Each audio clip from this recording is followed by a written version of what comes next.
Recording. All right. Hi, everyone. This is Kianah Corey. I am a third-year child development major, and I have a special guest today. Would you like to introduce yourself? Sure. My name is Alisa and I am a marriage and family therapist in San Luis Obispo. Awesome. That's actually what I want to do when I'm older, is be like a family and marriage counselor, or possibly like working in like the health center and like well-being on campus. I feel like that would be super cool. So it's really nice to talk to you today and opening up your schedule for us. Our first question is, what is your occupation? Which I think you just explained. Yeah. Do you want to go in a little bit more depth about what you do? Sure. And I'll clarify. I'm technically an associate marriage and family therapist. So that means that I've graduated. I have my master's degree. I've been working part-time for quite a few years, but I'm not licensed yet. So in California, you have to have 3,000 hours of experience before you can apply to become a licensed marriage and family therapist. So I'm in that process, which just means I work under a supervisor, and the supervisor oversees my caseload, and we meet once a week to just talk about my cases and go over any questions or concerns. It's actually really nice to just debrief every week with somebody about my client load. Yeah, and I feel like the name marriage and family therapist is so misleading, because I mostly just work with individuals. Because I'm here in San Luis Obispo, a lot of my clients are college age. And then I sometimes have teenagers. I sometimes have people in their 30s and 40s. But mostly I work with individuals. And then hopefully I will work with couples in the future. Mm-hmm. Oh, that's awesome. Well, that's good to know that I have to do over 3,000 hours. Did not know that, but I'm glad that you informed me about it. Our next question is, what is your favorite thing about your job? My favorite thing is seeing the growth in clients, especially if the clients have been very resistant, struggling to be honest and vulnerable with themselves, struggling to take responsibility, and then watching that growth process.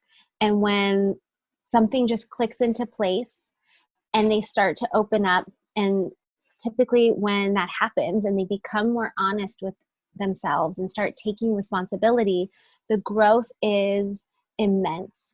And it's really cool to witness that happening right before me, as watching clients work really hard on themselves, because it's really hard work, and seeing it pay off for them is incredible to witness. You're essentially like changing life. I love it. It makes you feel kind of not better, but it definitely makes you feel good when you're helping out with someone in their growth in their life. I'm sure. Yeah. Yeah. It's uncomfortable. I hate taking on the responsibility of like, you're changing people's lives, Mm-hmm. because it really, all the work or a lot of the work is on the client. Mm-hmm. That's a funny concept for me. Like, yes, of course I'm using skills and training to support people, but I just get all like, I don't know. They're the ones doing the work. But obviously I'm doing something. Right. All right. And the next question is, what are your thoughts on social media? I know this is going on a social media platform, but go ahead. Yeah, well, here's the thing. I think there are only two benefits to it. Is that one, we've been able to witness injustices and a lot of things going on around the world that have ignited movements around the world. And we finally get to see that and see the truth, and witness it. So in that regard, social media and the internet can do amazing things. It can dredge up a whole movement. It can get millions of people to sign petitions. It can bring attention to things that need support. And that's really important. I think the the thing about that is making sure you have really strict boundaries about how you take in the information, how often, how much, and again, setting really tight boundaries around that, because the constant exposure is what can be unhealthy. The other thing it's wonderful for is sharing pictures and life updates with loved ones. Mm-hmm. Again, having really strict boundaries around that, because many people do curate their life, and it's a very distorted reality, if it's reality at all. But if you can maintain strict boundaries and healthy boundaries around those two things about social media, I think it can be a great tool. Overall, though, as a whole, I think it does a lot more damage than good, because it is set up to, give you a serotonin and dopamine boost. It is set up to give you an addiction to it, to checking things, to getting notifications, to constantly getting new information.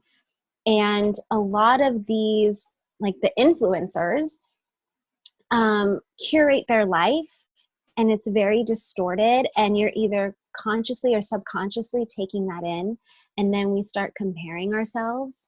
We're seeing people using filters, right? And we're seeing people in their 30s looking like a toddler because their skin is all smoothed out and they've used filters or put on a ton of makeup. And then those of us in our 30s, I definitely find this for myself, going like, wait, I have some fine lines. Like I think I'm supposed to look like a baby, and I don't. And just weird stuff like that starts to mess with you. Even down to like people posting pictures about traveling and pictures with their happy family or their spouse or their friends, and life always looks fun. And we can't tell the difference when we're ingesting this information between reality and distorted reality. Even if we know it's fake, we're still taking it in, and the images are still resonating with us, and it's still setting us up to believe that to some degree. Does that make sense? I feel like I'm maybe a little bit jumbled up here. No. I understand, because I am obviously in Gen Z. I'm 20 years old. I started social media way too young, behind my mom's back. I got a Facebook, and then that moved on to Instagram in 2013, 2014. So I was about 13, 14 years old when I got that Instagram. And I definitely think that a lot of my body issues, I'm obviously like a bigger build. You can't really see through the camera, but like it's definitely had a toll on me in the way I think of myself. And like it gave me some body image issues back in high school because of all the people I saw on like Instagram, like the Instagram models and such.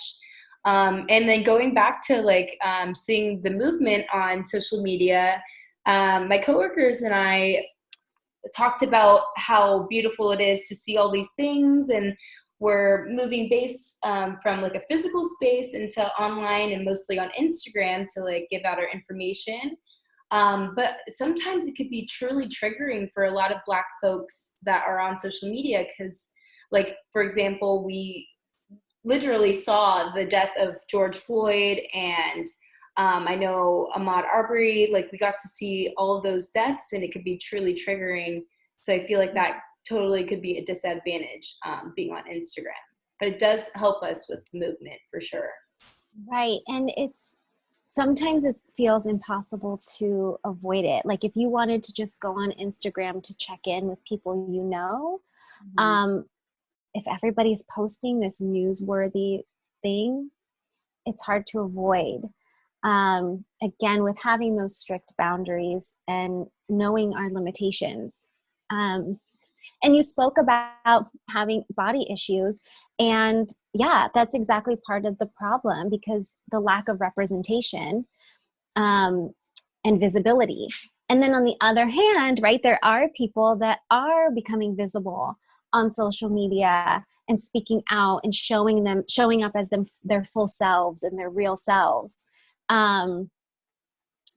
It's a constant back and forth. I think just generally the way it's set up, the structure of it is meant to keep us unhealthy. It's meant to keep advertising to us. It's meant to keep us consuming. And as we know, a lot of these bigger companies are very corrupt. Mm-hmm. So that's another layer of it, another piece that we're supporting very corrupt businesses. And we feel like we maybe can't step away from that, especially if we use the platforms to promote our work and our businesses. It's just a big mess. I'm reminding myself not to curse because this is for Cal Poly. Oh, I forgot to say I am an alum. I went to Cal Poly. I also studied child development. And from what I hear, the program has grown and evolved since I've been there. So I really love that. Also, PSA to anybody listening or watching, first of all, give a way more respect to child development. Okay, we're not just doing Play-Doh and coloring. We are learning about human development and psychology and how to support people from infancy through childhood to help them be resilient and emotionally intelligent and feel loved and supported to grow into healthy human beings. And it's a science and it needs to be studied and practiced. And I encourage anybody, whenever the Children's Center on campus allows for this, to whatever your major is, whatever you're doing, to observe the Children's Center for a quarter or a couple weeks, whenever that's allowed and possible, or apply to work there. I think it should be a requirement because that's, the major was great, but I learned everything from working at the Children's Center, and it is the creme de la creme. Oh my God, I sounded so hoity-toity. It is the top-notch, education and what the teachers do and how they treat children. So that's my PSA, because I remember people totally don't give enough credit to the child development majors. Yeah. It's important work. So that's my little PSA. I'll get off my pedestal. Everyone needed to hear that for sure. Okay, I guess we'll move on to the next question. During COVID in the Black Lives Matter movement, have you developed any new self-care tips that work for you? I'm working on it. And kind of what we talked about in our pre-interview, this society and United States culture is so in love with quick tips and pop a pill and keep going. And so I don't love the idea of quick tips and things of that nature. Oh, excuse me. But what it really comes down to is two things to take care of yourself. One is finding ways to connect to yourself, connect to you, your inner self, the home within you, connecting to that. And you can do that by listening to music you enjoy or just music that represents how you're feeling. Maybe you love to cook or bake or play with animals. Maybe you love to do yoga or play basketball, dance, watch comforting movies and TV, whatever those things where you really feel like yourself. Sometimes for me, it's driving in my car and singing, or having conversations with myself that acting out conversations before I really have them. Just anything that puts you in your element, or where you feel like you're nourishing yourself. That is super important. Drawing, scribbling, all those kinds of things to bring you home to yourself.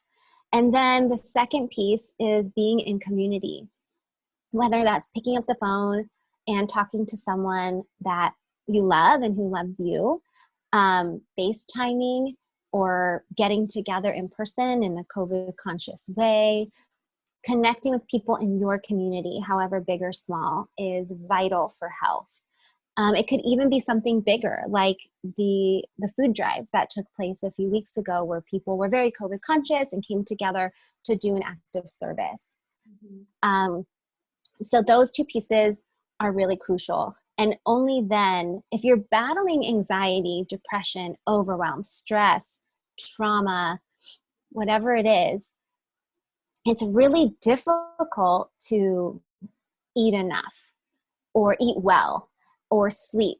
When you're in those states of mental health struggles, anxiety and depression, stress and overwhelm don't have any balance. You either eat too much or not enough. You're sleeping too much or not enough. And it's really difficult to get those basic needs met when you're in those states of mind. So once you're able to connect with yourself and be in community, then once you feel loved on and cared for, then you'll be able to move forward and eat a little bit better, maybe sleep a little bit better, maybe get a little bit of exercise. But so often I think a lot of people's answers are, well, a tip and trick is make sure you sleep, make sure you eat, exercise, drink enough water. But anyone out there who suffers with anxiety or depression knows that those are the first things to go. When you are feeling overwhelmed, boom, food, sleep, exercise go out the window. And it's really difficult to get it back. So again, making sure you're doing something that feels good and being in community and reaching out to loved ones. Yeah, I love that response, because when we were in quarantine, I was kind of struggling a little bit, and I knew my sister was as well, because we both went from like going to physical classes onto virtual, and she was taking over 20 something units at Sac State, and she was graduating that last semester. She is a alum now. Congrats to her. But her and I would go on 3-mile walks every night, which seems like a lot, but we would just debrief about our day and just talk about like our childhood and just roam around the streets of like where we grew up. And it really grounded me and really helped me out when I was in one of the darkest places. So I really take that self-care tip with a lot of warmth, I guess. Yeah, and it's really beautiful. You actually kind of married a couple of the things. You were reaching out into your community with somebody you love. You were connecting with yourself by reminiscing about your childhood, and you were exercising and moving your body and getting, serotonin firing and getting your blood pumping. So yeah, oftentimes they can be all melted into one. Something I think that's really important to say is, I like to debunk that saying of you need to love yourself before anyone else can love you, because that's simply not true. When we are born and we're an infant, we're relying on caregivers to show us love. When infants cry and caregivers tend to the baby every time, when infants cry and caregivers tend to the baby every time, it is teaching that person that I can get my needs met and that I'm worthy of love. When I ask for help, I will get the support I need, and I'm worthy of that love and care.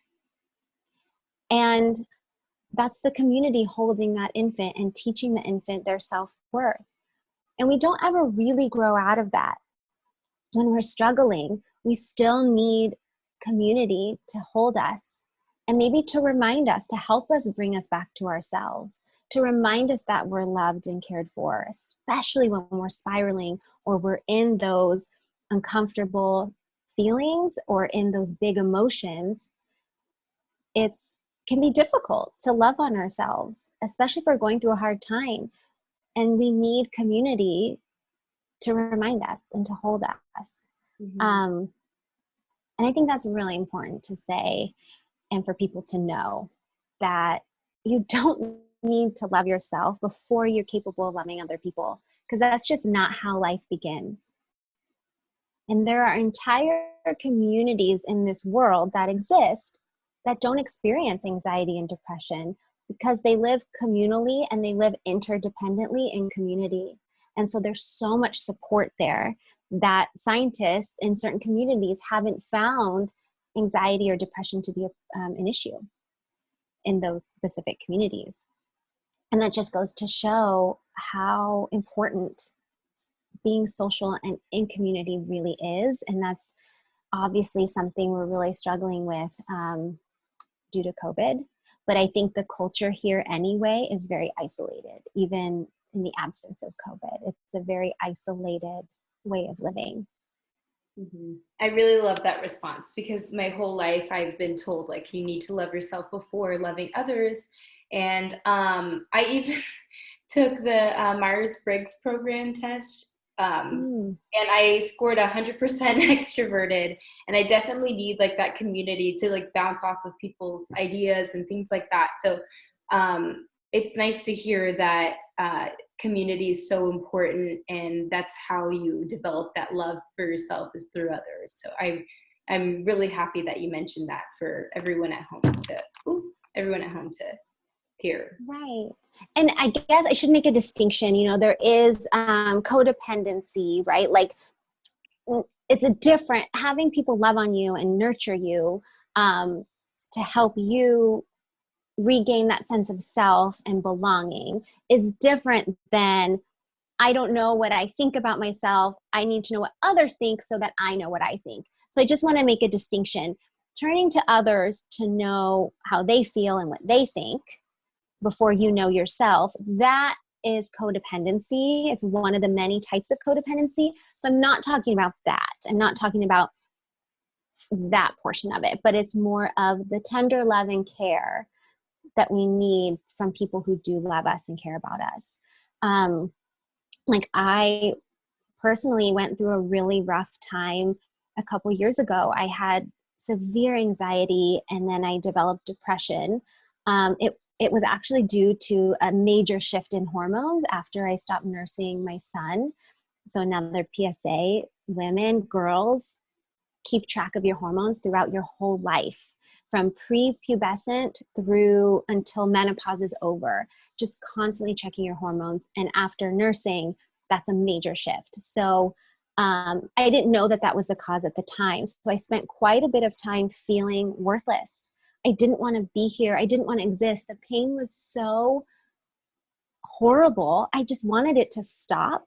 I didn't have plans to hurt myself, but I also got to a really dark place where I didn't care if I got sick with something deadly. I'll just rot away in my bed.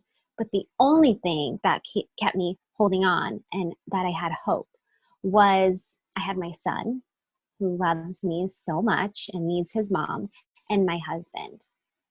And I was reaching out to family members, my mom, my dad, almost every single day, just to talk to somebody for a little bit, just to get me through that really dark time.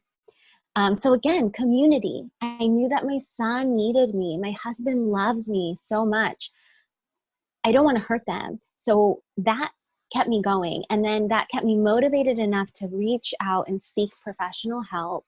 I saw someone who helped me start to figure out what's going on, balance my hormones. I got therapy. I did all kinds of stuff. But I had to first be loved on by my husband, my son, and my family. And that got me to be motivated enough to get the help and start to balance my hormones and sort out some inner critic and inner bully stuff. And yeah. So as a personal example, now I'm feeling really vulnerable and like, oh my gosh, should I have shared that? But no, thank you so much for sharing that. People need to hear things like that because I'm sure someone at home watching this has been through something similar like that. Like one of our Black alumni, I'm sure one of them have felt the same way as you did. And I personally would have never known about hormones and like post birth and post nursing. And I'm really grateful that you shared that with us. yes, and that is any female, girl or woman that comes to me, any female with a uterus, I should say, who's menstruating, comes to me in my practice, I always mention that because it's just not studied enough. It's not talked about enough. I personally choose to see a naturopath because my experience with the typical medical approach either brushed me aside or wanted to give me treatments that were really synthetic and full of chemicals. And that's just not what I want to put in my body. So I am fortunate enough and have the funds and insurance to cover seeing a naturopath so I can be as natural as possible. I think that's really important for women's health. So if people are able to get that kind of care as naturally as possible and have insurance cover it or have finances to cover the cost, I'm a big proponent of that. Mm-hmm. All right, I guess we'll move on to the next question. Sorry. Do you have any guidance or advice for young activists like myself? Because I know that you seem to be quite the activist yourself. Yeah, I'm trying and learning. It is to take care of yourself. Mm-hmm. Going on with being in community, but finding rest, because as science has shown us, in any field, especially activism or types of work that are very demanding, like social work, could be therapy, foster care, things like that, and activism work, there's a high rate of burnout. Mm-hmm. And the research shows that once you burn out, it's highly unlikely that you're going to return to the movement or return back to the work. So preventing that burnout is really important. And a way to do that is to make sure you're getting rest and still living your life, checking in with yourself, still doing those basic things,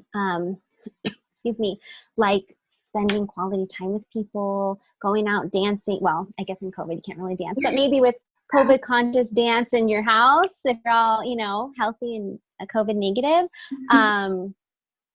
Still finding joy, still living your life and doing the things you need to do are really important. And when actor Kendrick Sampson came to town for Tiana's press conference, there was a small gathering afterwards that I was fortunate enough to be in attendance.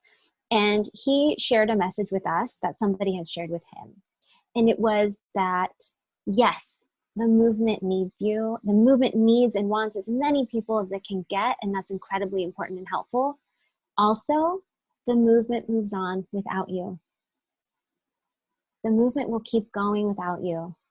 So take that time, take a day, take a week, take a month, take what you need to prevent burnout, to nourish yourself, to still be engaged with who you are, and rest, because it is crucial that you take the rest, because that chronic stress, chronic anxiety will do so much damage.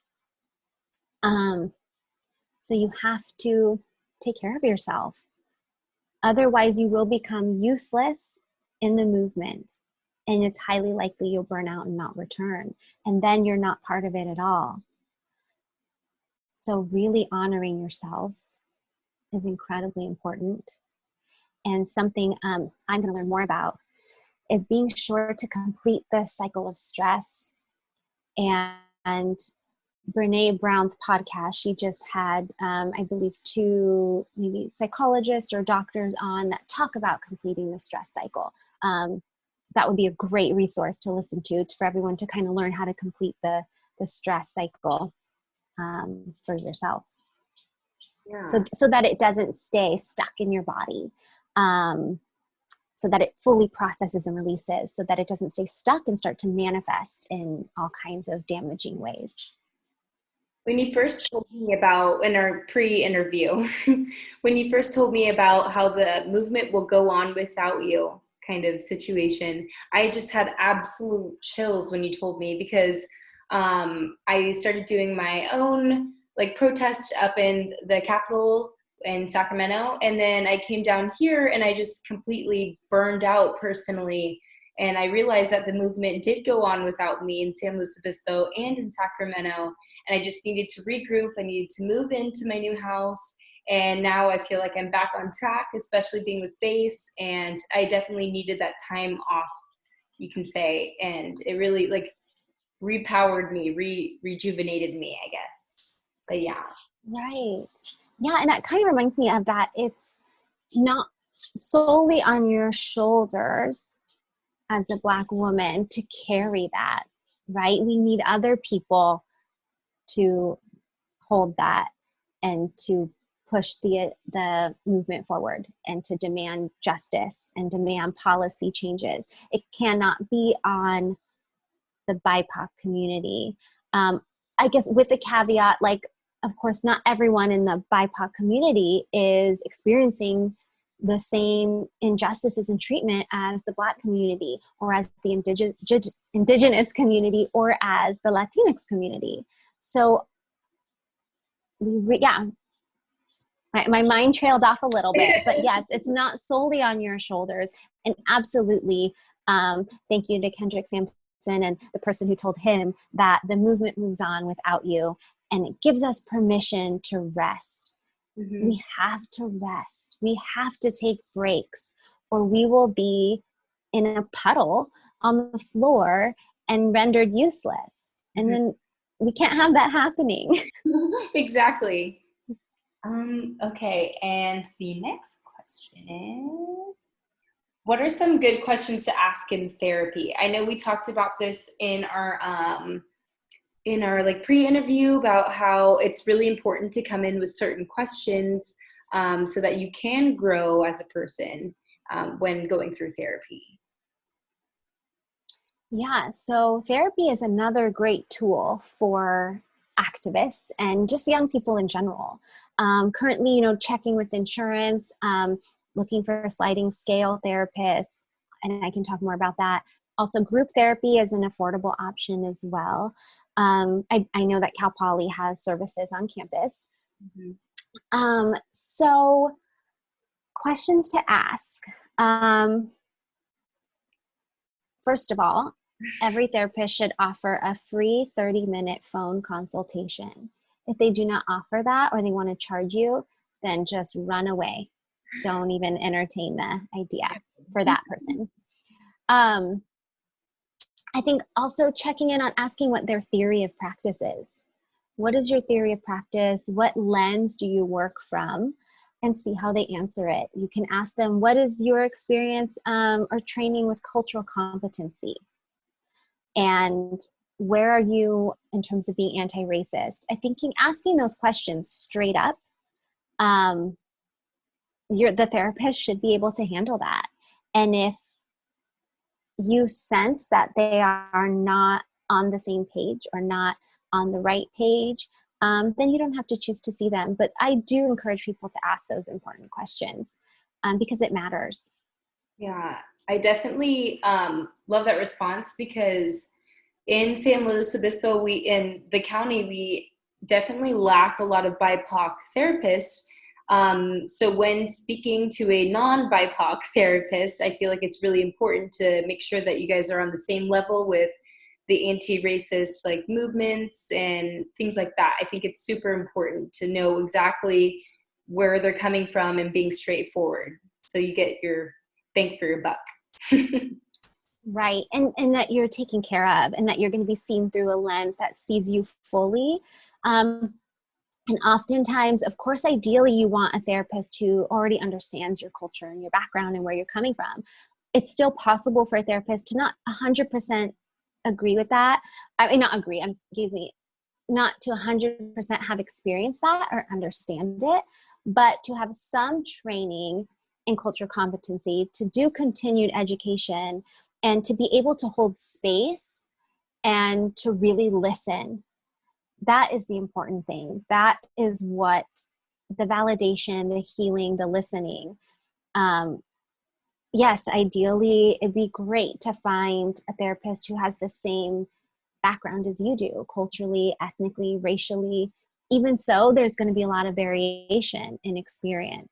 So the important thing to look out for is their level of competency when it comes to multicultural people, multicultural communities, because not all graduate programs emphasize that. In fact, I don't know what it's like now, but when I was in school, what really bothered me was we had a multicultural class, right? So it was just like a special class for multiculturalism, but all other classes talking about mental health maybe had either a paragraph or a chapter in a book However, I'm mixed, so everything I do is going to be multicultural. And so my big complaint in grad school was like every single class needs to be constantly talking about cultural competency.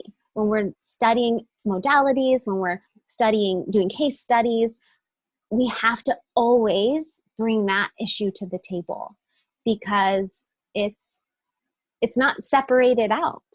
It plays a role in every single situation, every type of client. I'm getting a little bit nerdy about grad school and therapy, but I obviously feel passionately about it. So asking those questions, not all graduate programs, even not all people who are studying therapy are going to be adept in that or even have gone and done further work to become more culturally competent. So that's definitely something I would encourage Black students or people seeking therapy, BIPOC students seeking therapy to ask about and to question. Mm-hmm. Okay, thank you for sharing that. I think our next question is, what is the purpose of therapy? Because I feel like a lot of people go in just thinking that it'll solve all your problems, it'll just like go away as soon as you start talking to people. But I know that the purpose of therapy goes a lot deeper than that. So if you could just explain a little bit why therapy is important and what the purpose is. Yes, I recommend everybody try therapy. The purpose of it is to have an observer who's not in your inner world, somebody who can look objectively at you, listen to you objectively, hold you with the highest regard, who has a goal to help you grow and to support you. To have a person hold that safe space and you can confide in and say almost anything you want. There's a couple exceptions ethically and legally when it comes to minors and seniors and self-harm. Outside of that, you can basically say anything and it stays confidential. The purpose of therapy is to have a person solely focused on you and advocating for your growth and your development, advocating for your healing, your inner peace, and hand in hand with you on that journey. And there is nothing required of you to support that person. It's all about the client. It's not a two-way relationship in the traditional sense. You get to just be there and only focus on yourself. You don't have to be there for somebody else. It gets to be your time for yourself and getting support in healing. Mm-hmm.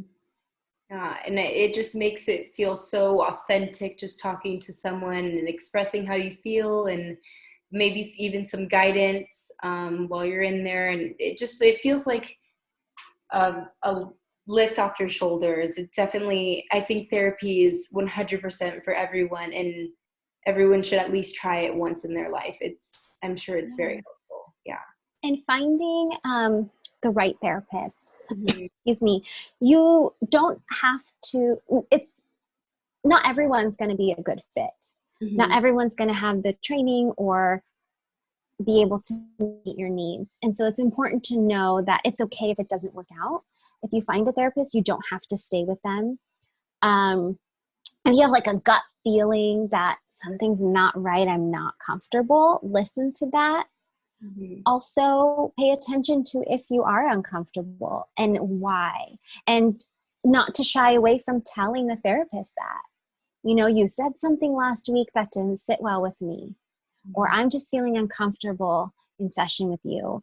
And the therapist should respond with taking responsibility, accountability, and continuing to create that safe space and work through the issues together. But you don't have to stay with a therapist. And also paying attention to making sure the therapist is really listening to you and really hearing you. I know people who've experienced I'm assuming the therapist was burnt out based on what my friend's experience was, but the therapist was just giving advice and just saying, well, just do this or do that. And therapy is not advice giving. Right. It is not, I mean, maybe for practical things, right? But overall, therapy is not about giving advice and giving answers for you. You have all the answers already. The therapist is going to really listen, is trained to listen and support, to help guide you and help you get to those answers that you're looking for. But they have to come from the client. Yeah, I feel like, again, I'm like trailing off and I'm so nerdy for all this. So I'm trying to make sure I don't overwhelm the audience with all my talking. Perfect. I, even at home with my friend, I know I'm not a licensed therapist whatsoever. She's always like, oh, should I do this? And I'm like, well, I learned in one of my classes, I think it was family psychology, that advice just does not work. You deep down inside, you already know the answer. You just need to like sometimes need a little bit of help to like dig that answer out. So I always tell her, I was like, advice doesn't work. Just do what your gut feeling feels or tells you. And she's like, oh, screw you, Kianah. She figures it out every single time. Yeah. So the next question is, what is community important? Oh, no, you already answered that. Why is community so important? I think, yeah. Is there any purpose to anxiety? And why do you think millennials and Gen Z have more anxiety? Man, I mean, yeah, this is a big question. There is a purpose to anxiety. One of my professors shared this, and it changed the way I see it because I do suffer or struggle with anxiety. Mm-hmm. And I always remember thinking, I wish I didn't have anxiety at all. And then one time in class, the professor was just talking about anxiety, and he said, if we didn't have any anxiety, we would die. Like, what's to stop us from walking into the middle of the road without looking? Mm-hmm. So we have to have some level of anxiety and awareness for safety. But obviously now for millennials, Gen Z, and then whoever's, I don't know the name of the generation after Gen Z, mm-hmm. But the anxiety and depression is through the roof. Yeah. And I think a lot of that has to do with the internet. Mm-hmm. I also think it has to do with where the economy is and how it got here. I think it has to do with how quickly capitalism has changed and the effects that it has on those of us entering the workforce or those of us entering the phase of starting a family and trying to buy homes and things like that. Children, we all spend most of our time in school. Most of us spend most of our time in school. And the school system hasn't changed or shifted or adapted since the Industrial Revolution. So the way school was designed, because before that it was like the neighborhood kids, mixed ages, and I think like maybe the mothers and stuff they might have a school teacher in the area, and they would have school. In the Industrial Revolution, they created it so that the system was basically to pump kids out to go work. So it was kind of like a, what do you call that? Evolution? Like the line, like when you're like on the job and your job is to like do this and you pass it along to the next person and they do the next job. What's that called? I can't. Oh, man. I'm thinking of a conveyor belt, but like. Yes. I understand. Yeah. So that's how they were arranged school. And it hasn't changed too much since then. So I was in 6th grade when Columbine happened. And that was like the first school shooting. And as a child with anxiety, I mean, that wrecked me. And nobody really knew how to support all of us kids. And from then on, through high school, and then they adopted it for the elementary schools, were active shooter drills. Mm-hmm. So that low-lying awareness, right, to know that And then, of course, school shootings continue to happen. That's something unique to our generations. That's something new. Mm-hmm. And the school system, I think they're trying to figure it out, but not quite there, and certainly not nationally, is they're still not implementing education on emotional health. They're still not implementing education on social health. So we are generations of experiencing consistent trauma, and now the trauma is being filmed and shown not only on the news, but every channel, all over the internet, all over social media, the constant exposure of that, in addition to schools raising the bar and having insane high expectations for what children need to do. And then the goal is now to just get into college, but you have to have extracurriculars, make good grades, test. I mean, all these crazy expectations on top of living in trauma and through trauma. So I'm trying to streamline what I'm saying, but you know, the disconnection as well, like living on our computers, not being in community. So this is even all before COVID, the isolation that is happening. Man, this could be a whole separate interview. But all of these things definitely are impacting lives that have become more complicated. There's more expectations. It's not as simple as like going to work, coming home and being with your family and then hanging out on the weekend. There's so much more that needs to happen or that is happening. And all of that is greatly impacting generations from millennial onward. And of course, every generation has experienced trauma. It's just much, much different now. And the issues are very different than they were in the past. Not to say one or the other is more difficult, but before I stick my foot in my mouth, I'm just going to stop there. Yeah, I totally understand, because my dad and I talk about this constantly, because I don't struggle with anxiety. It actually comes pretty easy to me.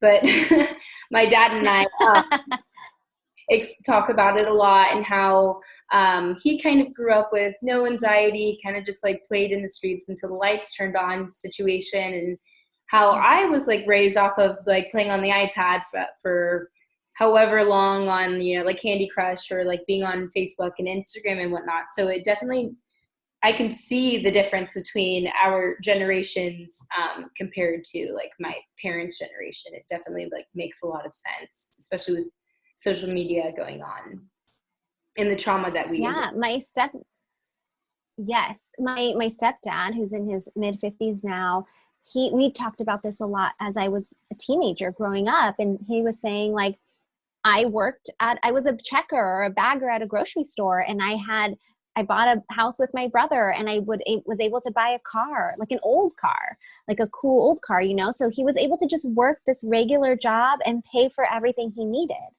Mm-hmm. And as I was in high school in the early 2000s, and it was becoming very apparent that that was not going to be possible for my generation. The simple life or the just working a job. I mean, growing up, I was one of the few children in my area that had two parents working outside of the home. Almost everybody had one parent at home and the other working, and in this middle class neighborhood. You just don't see that now. Yeah, both of my parents are definitely working right now. And I definitely that makes a lot of sense, because I come from, my parents are really hardworking people, and they're middle class, and they say like whenever I need it, I can get some help. But in my mind, since I turned 16, I just like instantly thought I needed a job. So I started off working at a coffee shop in high school, and then now I'm a third year in college with 2 jobs while playing softball. So it's just like, I instantly thought that I need to financially get ahead in order to thrive in America right now. So, and that definitely causes some sort of anxious feelings. Right. And thrive, how do we define thrive? How do we define success? Again, that could probably be a whole other interview, but yeah, we really are paying the price as a culture and a society for neglecting mental and emotional health and mental and emotional intelligence, and taking and not having community, right? This idea of independence, but independence leads to anxiety and depression and a myriad of other things. Interdependence is what we need to thrive and survive. And it's not something we are, as a society, are implementing or conscious of.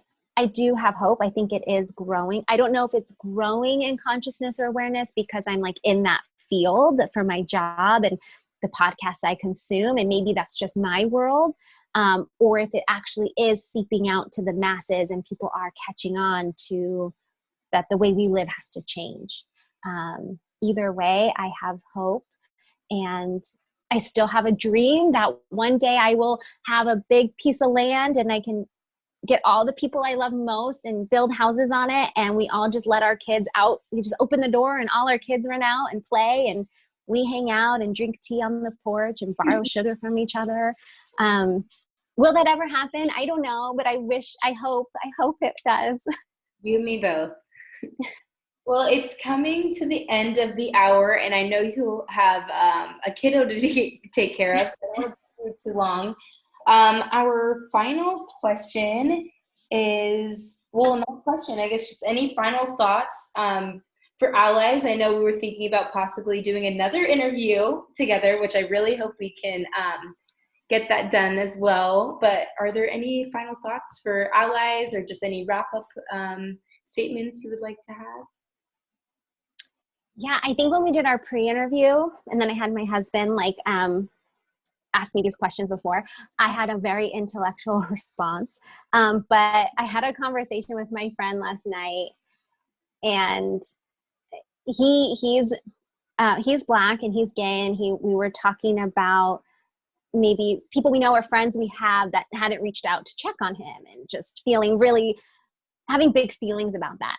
And him saying that a friend did reach out and said, I don't know what to do. I just felt so stuck. And my response to him was, it's called Google.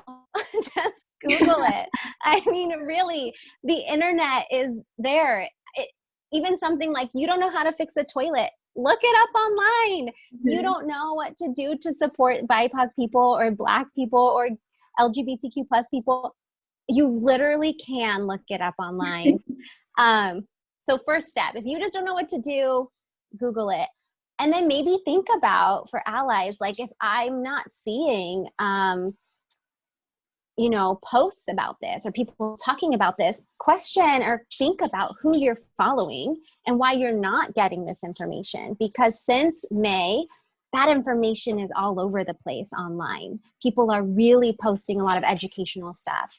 I think reading books by BIPOC authors who are talking about anti-racism, reading books by Black authors, Indigenous authors, and that addresses these issues. Read about history from the perspective of the BIPOC community. Seek the truth. Mm-hmm. And question everything, and really just go on the internet and write down how to be a supportive ally. I'm sure I have more answers in my head, but I think it could be as easy as that, and you will be able to find so many answers. Staying humble and really taking responsibility for your feelings and actions and not putting them on other people, and not taking things personally. And yeah, I'm sure the internet has a much more concise, eloquent ways of stating this. And I think my brain is so full, I'm having a hard time say it, but utilize the internet. It will give you a lot of answers. Read books, listen to podcasts. There's so much out there, and show up. Just show up. Show your face. Local events and rallies and vigils are happening. Show up. Listen. come to these events and listen to what the BIPOC community has to say. Just be there. Be in community, show your face, and listen. I think that's perfect. I love that answer. Well, that was the wrap up of our interview, I guess, in hopes of having many more with you. I really enjoyed this time with you, and thank you all for watching. If you do, whether it was one viewer or a million, this was super helpful for me at least, and I'm super grateful to have this conversation with you. Thank you so much for having me. I'd be happy to come back. Speaking of the internet and social media, I'm like getting nervous now, thinking, oh my gosh, what are people gonna see and say and think? And I'm not gonna look. Thank you so much for having me. This was wonderful. I hope I said something that was useful, and I'm just so glad that you thought of me and invited me here. Of course. All right, I guess this is us signing off. Take care, everyone. Take care of yourself. And yeah, bye, everyone.